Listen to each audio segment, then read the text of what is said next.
La Corée du Sud, c'est le pays le plus connecté au monde. Dans la rue ou ici dans le métro, les gens sont connectés à Internet en permanence. C'est aussi le pays des grandes entreprises de l'électronique, des groupes comme LG ou Samsung. Samsung est le numéro 1 mondial des technologies. À lui seul, le groupe génère plus de bénéfices qu'Apple, Google et Microsoft réunis. Pour la première fois, les dirigeants de l'entreprise ont accepté d'ouvrir leurs portes à une équipe de télévision occidentale. C'est un voyage absolument sidérant, vous allez le voir, au cœur du miracle économique sud-coréen. Le reportage est signé Loïc Delamornay et Jean-François Monnier.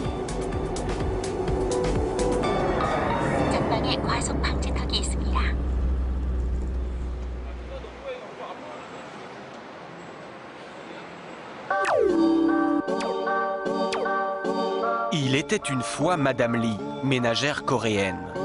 Comme chaque matin, elle posait cette question: « Miroir, mon beau miroir, suis-je toujours aussi belle ?»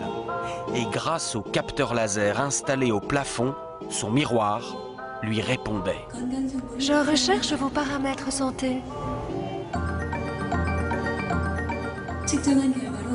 Masse graisseuse, 11,5%. Pulsation cardiaque, 90. Température, 36,9 degrés. Mon miroir dit que j'ai une excellente condition physique. Madame Lee doit ensuite préparer le déjeuner et se heurte à une autre interrogation: que manger aujourd'hui? Je présente cette assiette et l'ordinateur reconnaît quel type de viande c'est et me propose une recette. Ce midi, Madame Lee mangera donc du barbecue de porc avec des patates. Problème, l'ordinateur du réfrigérateur indique qu'il ne reste plus assez de pommes de terre dans le bac à légumes. La mère de famille commande immédiatement un nouveau paquet qui lui sera livré. Elle paie en ligne grâce à un système de reconnaissance faciale. En Corée, le miroir de Blanche-Neige a pris un sacré coup de vieux. Et le futur imaginé par Samsung va encore plus loin que le conte de fées. Le monde de Madame Lee sera peuplé de stylets traducteurs pour décrypter un menu au restaurant à l'étranger. De cartes de crédit intelligentes qui regroupent toutes les cartes de paiement. De pare-brise tactiles qui équipent les voitures. D'écrans souples, faciles à dérouler et incassables. Good job. Ou encore de cet incroyable appareil qui imprime des vidéos sur papier, le Polaroid de demain. Science-fiction. Samsung assure que ces innovations arriveront sur le marché dans 5 ans. Et elle les présente au public dans des maisons du futur étincelantes en plein cœur de Séoul. Ces murs cascades d'eau qui sont en réalité de la vidéo et où s'incruste votre télévision existent déjà. La marque a les moyens de ses ambitions et fait la fierté de toute une nation. Avec Samsung, demain sera coréen. C'est depuis l'enfance que tous les Coréens, mais absolument tous, savent que Samsung est la meilleure entreprise du pays. Pourquoi est-ce que tout le monde rêve d'y entrer? Parce que Samsung est parti de rien, dans un tout petit pays qui est la Corée. Et c'est devenu depuis la première entreprise high-tech du monde. Tous les gens voient dans Samsung le miracle économique coréen. Il a fallu presque 6 mois de négociations pour prendre la direction de Suwon, à 1 heure de route de la capitale. Soudain, surgit un long mur, une enceinte qui court sur des kilomètres et protège une ville dans la ville. Bienvenue à Digital City.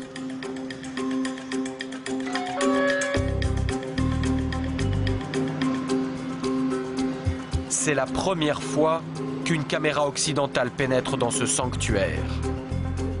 Voici l'une des 8 villes Samsung du pays. Celle-ci est consacrée à l'électronique.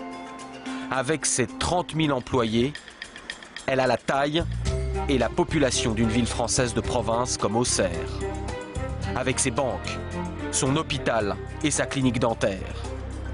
Avec ses stades, ses bars et ses restaurants. Pour fouler ces trottoirs, il faut être un membre de la famille Samsung. Et cette famille a beau compter 250 000 employés dans le monde, elle n'a qu'un seul esprit de corps. C'est ce qu'a découvert un jeune franco-belge tout juste recruté qui s'est fondu dans le moule coréen. Vous parlez coréen? Oui, bien sûr. Ah oui? Depuis quand? Je suis en Corée depuis 2 ans. On entre dans l'entreprise comme on entre en religion. Le jeune novice a expérimenté la méthode Samsung juste après l'embauche. Pendant 3 semaines, en fait, on va dans un centre d'entraînement fermé, c'est-à-dire qu'on ne peut pas sortir, en fait. Donc week-end, jours fériés compris, on reste là. C'est assez chargé, les cours commencent à 7h30 du matin jusqu'à 9h du soir, plus des travaux de groupe le soir, la nuit, ce qui fait que sur 3 semaines, on dort en moyenne 3-4 heures par nuit. Mais après ces efforts, voici la récompense suprême. Les 5000 jeunes embauchés chaque année se retrouvent pour une gigantesque cérémonie d'intronisation. C'est l'exaltation du collectif et l'adoubement final de l'entreprise sous le slogan géant « Fiers d'être des Samsung ».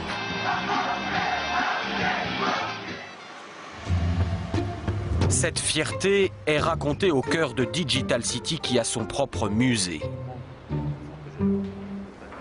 Les Digitaliens, comme ils s'appellent, vouent un véritable culte au fondateur de Samsung, Byung-Chul Lee. Il a créé en 1938 une petite épicerie de riz et sucre qu'il appelle Samsung, qui signifie 3 étoiles en coréen. 3 étoiles pour 3 valeurs fondatrices. Devenir grand, devenir fort, durer éternellement. Et les efforts paient. Samsung fait entrer les Coréens dans l'ère de la consommation. Ces publicités sont des promesses de foi. Samsung va conquérir le monde avec ses produits bon marché. Mais ce n'était pas encore assez pour satisfaire l'ambition de ses dirigeants à la poigne de fer. En 1995, notre président offrit des téléphones portables à ses amis et à sa famille. Mais certains d'entre eux avaient des petits défauts. Le président décida alors de brûler toute la production de 150 000 téléphones devant les employés. Toutes leurs heures de travail sont parties en fumée, les ouvriers pleuraient. Mais le président voulait nous donner un électrochoc. Et depuis, nous faisons de la qualité. Sa force de frappe, Samsung la doit à son armée de 40 000 chercheurs maison. C'est 3 fois plus de scientifiques que tout le CNRS français. Derrière ces façades se cachent des centres de recherche parmi les plus secrets du monde. Inimaginable que notre caméra y pénètre, les enjeux industriels se chiffrent en dizaines de milliards d'euros. Pas question que nous filmions un schéma qui pourrait être décortiqué par un concurrent. Nous n'aurons d'autre aperçu que ces quelques images fournies au compte-gouttes par l'entreprise. C'est la raison pour laquelle, s'il est difficile d'entrer à Digital City, il est encore plus dur d'en sortir. Le soir, chaque voiture est minutieusement fouillée.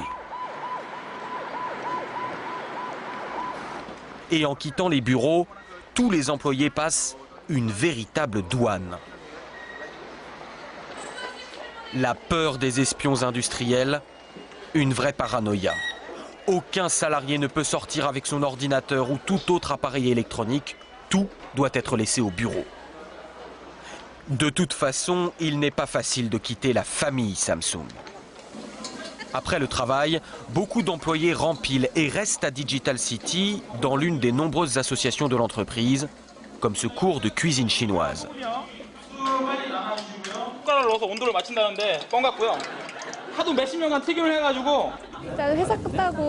C'est vrai que je pourrais rentrer à la maison et voir un peu plus ma famille. Mais là, ça me permet de rester un peu plus longtemps avec mes collègues. Du matin jusqu'au soir, ces salariés motivés ne se voient pas vivre loin de la sphère de l'entreprise. Je travaille de 9h à 18h. Après, je fais des activités comme ce cours de cuisine. Puis je retourne travailler un peu à mon bureau jusqu'à 21h environ. Après, je rentre chez moi, je retrouve ma femme et mes enfants. Et une fois qu'ils sont couchés, je retravaille pour mon autre association Samsung, un club de construction de robots, jusqu'à 2h du matin. Est-il concevable d'échapper à l'emprise de l'entreprise? Car quand on travaille et se divertit chez Samsung, il est tout naturel qu'on habite chez Samsung. Voici un complexe Raimian. Un acronyme qui signifie futur, beauté, confort. Ces luxueux lotissements Samsung sont disséminés partout dans le pays. Ils sont ouverts aux salariés du groupe et à tous ceux qui ont les moyens. Les résidents sont choyés, déplacements en véhicules électriques, services à profusion. Les enfants ont même leurs propres écoles, construites par Samsung bien sûr. Seul entorse au contrôle de la marque, les professeurs dépendent tout de même de l'éducation nationale. Nous avons rendez-vous chez la famille Nam. Ce couple de cadres avec 2 enfants a acheté ce 120 mètres carrés 700 000 €.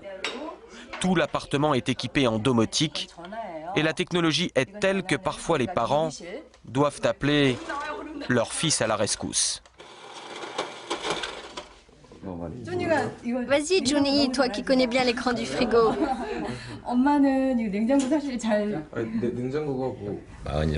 J'ai 47 ans, petit j'habitais dans le coin et c'était complètement sous-développé. J'aurais jamais imaginé que ça se développerait comme ça. Par rapport à d'autres pays, il y a une croissance extraordinaire. Moi, je me rappelle qu'enfant, la seule chose qui comptait, c'était l'éducation. C'est grâce à ça que Samsung s'est doté de cerveau et a réussi. Dans ce monde, la seule chance de survie, c'est le savoir. Études, travail, réussite. On dort peu en Corée. Et le pays du matin calme n'a jamais aussi mal porté son nom.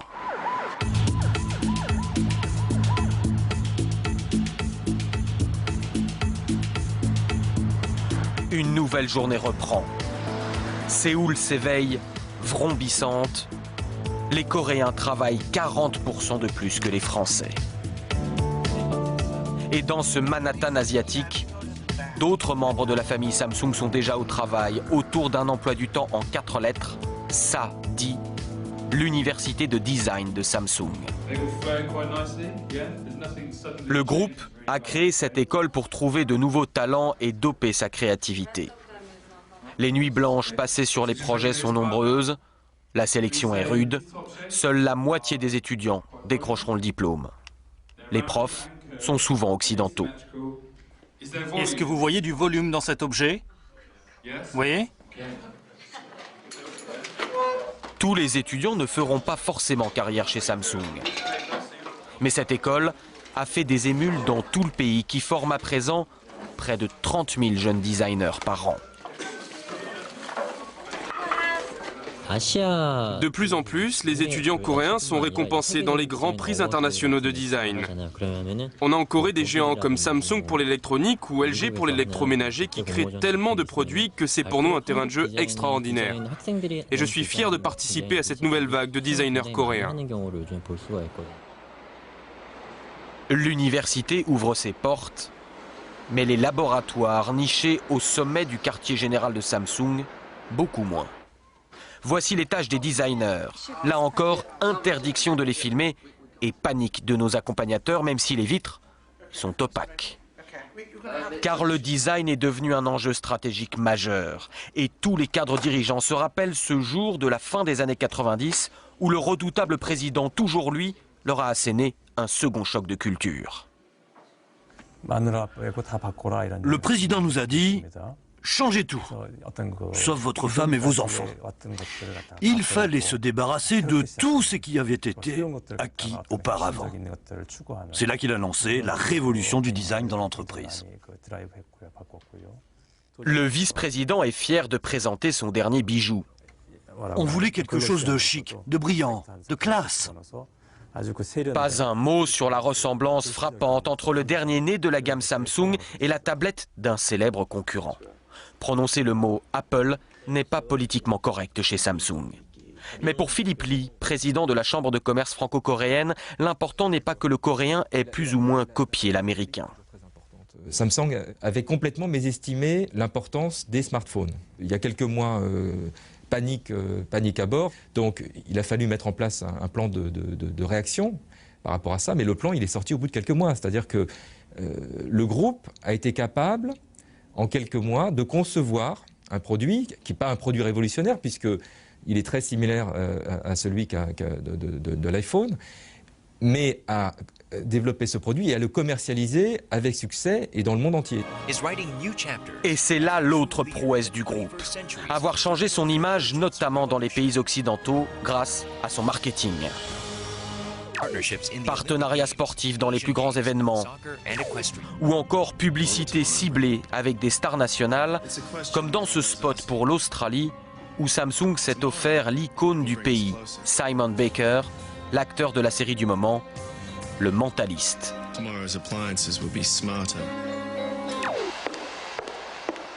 Celle qui remplit vos écrans publicitaires et joue avec vos désirs de consommation, c'est elle, la vice-présidente Young-hee, grande prêtresse du marketing. Passée par New York, Londres et Paris, ancienne de L'Oréal, elle vient de lancer la dernière étape de son plan. Jusqu'ici, on adaptait notre stratégie publicitaire en fonction des pays, un acteur australien pour l'Australie, etc. Mais c'est fini, désormais on va unifier la communication. Tous nos produits auront le même style, les mêmes noms, les mêmes visages, car ce sont des produits universels. Samsung est devenue une marque monde. Une marque monde qui attire désormais les talents étrangers. Mathieu, apothicaire, est né en France. Il est belge, il a fait ses études à Cambridge et est diplômé du prestigieux MIT de Boston. Le monde s'offrait à lui, il a choisi la Corée, au grand étonnement de ses amis. Au début, il s'interroge un peu sur pourquoi est-ce que je voudrais partir en Corée alors que je pourrais trouver un emploi à New York ou un emploi à Paris ou à Los Angeles. Et après environ 2 minutes et demie de discussion, ils se rendent compte très vite que c'est une opportunité énorme. Samsung prise ses profils occidentaux. Mathieu, apothicaire, fait partie d'un service spécial, les consultants internes. Sa mission est d'aller régler les problèmes dans toutes les branches du groupe avec son regard neuf d'Européen, ce qui ne l'empêche pas d'être bluffé par son pays d'accueil. Mon professeur de macroéconomie disait toujours que pour devenir un pays développé, il fallait exactement 100 ans. Il y a deux exceptions à la règle, au XXe siècle, la Corée et Israël. Samsung est le reflet de cette croissance exceptionnelle. C'est même son moteur. Car tout ce qu'il vous a été donné à voir n'est qu'une partie de l'iceberg. Et à côté de la tour de Samsung Electronics se dresse celle de Samsung Assurance et celle de Samsung Construction. On appelle cela un chaebol, un conglomérat en coréen. Et en la matière, le pays a construit les empires industriels les plus puissants du monde. Samsung représente 1/5 de l'économie de la Corée. Car sur les mers du globe, on bat aussi pavillon Samsung. Ces chantiers ont œuvré pour hisser la Corée au 2e rang mondial dans la construction navale. Le groupe est aussi un géant du BTP, tant en Corée qu'à l'étranger. La plus haute tour du monde, à Dubaï, est une tour Samsung. Elle affiche, sur 800 mètres de haut, la suprématie du groupe. Scientifique de pointe et BTP, il n'en fallait pas plus pour que Samsung s'intéresse à l'atome. Associé à l'EDF sud-coréen, le groupe construit ses propres centrales nucléaires et l'an dernier, ses ingénieurs ont fêté un joyeux événement aux dépens de la France. Ils ont soufflé à Areva la construction de 4 réacteurs aux Émirats arabes unis. Je pense qu'en France, on ne se rend pas compte de la vitesse d'évolution, du fait qu'effectivement la Corée c'est devenu un pays concurrent de la France, ou en tout cas au même niveau, ou quasiment au même niveau que la France dans beaucoup de domaines. Gare de Séoul. Ce train vous semble familier. Normal, c'est le TGV que les Coréens ont acheté à la France en 1994. Il ne leur a pas fallu 15 ans pour construire le leur. Voici le KTX. Il a été conçu par un autre géant coréen, le groupe Hyundai. Et il affronte désormais son grand frère sur les appels d'offres internationaux au Brésil ou en Californie.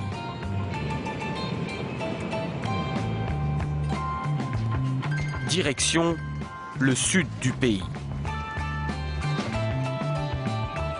Le voyage de 300 km explique presque tout.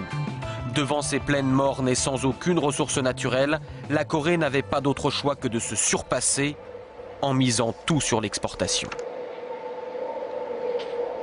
Voici Busan, deuxième ville du pays. Son port et ses dizaines de milliers de voitures Samsung Motors prêtes à l'embarquement. Mais ici, plutôt que combattre le rouleau compresseur coréen, la France a choisi de s'allier avec lui. Samsung Motors a été racheté en grande partie par Renault. Le Français construit ici des voitures pour les 3 marques du groupe: Renault, Samsung Motors et Nissan. Le constructeur dispose même d'un technocentre en Corée, où les prototypes sont conçus et les voitures testées. Après la France et l'Allemagne, la Corée est le 3e marché de Renault. Et désormais, quand la marque aux losanges lance une nouvelle berline, elle ne l'inaugure plus dans son pays natal, mais ici, en Corée. Notre voiture la plus vendue, c'est ce qu'on appelle la SM5. Qui sera commercialisée prochainement sous le nom de Latitude en Europe. Autrefois, on aurait pu dire je conçois la voiture pour les marchés européens, puis après je vois si je peux la vendre dans les autres marchés. Maintenant, on est dans une autre démarche. Quand les volumes sont presque plus importants hors d'Europe qu'en Europe, il faut concevoir la voiture d'abord pour ces marchés-là. Toute la Corée est donc occupée par Samsung. Toute? Non. Une petite marque résiste encore et toujours à l'Empire. Et à Séoul, Astérix s'appelle Apple. Plus exactement Frisbee, car la marque à la pomme n'a pas encore suffisamment de poids pour ouvrir ses fameux magasins Apple Store. Ce n'est pas évident pour nous. Les gens ne connaissent pas encore bien la marque. C'est difficile de s'attaquer au marché coréen, mais la curiosité commence à payer. L'État coréen ne fait pas de cadeaux à l'Américain. Pour des problèmes de service après-vente, l'un des hauts dirigeants d'Apple a été convoqué pour s'expliquer devant l'Assemblée nationale. Et même si Apple remporte un succès, ce sera quand même une victoire Samsung.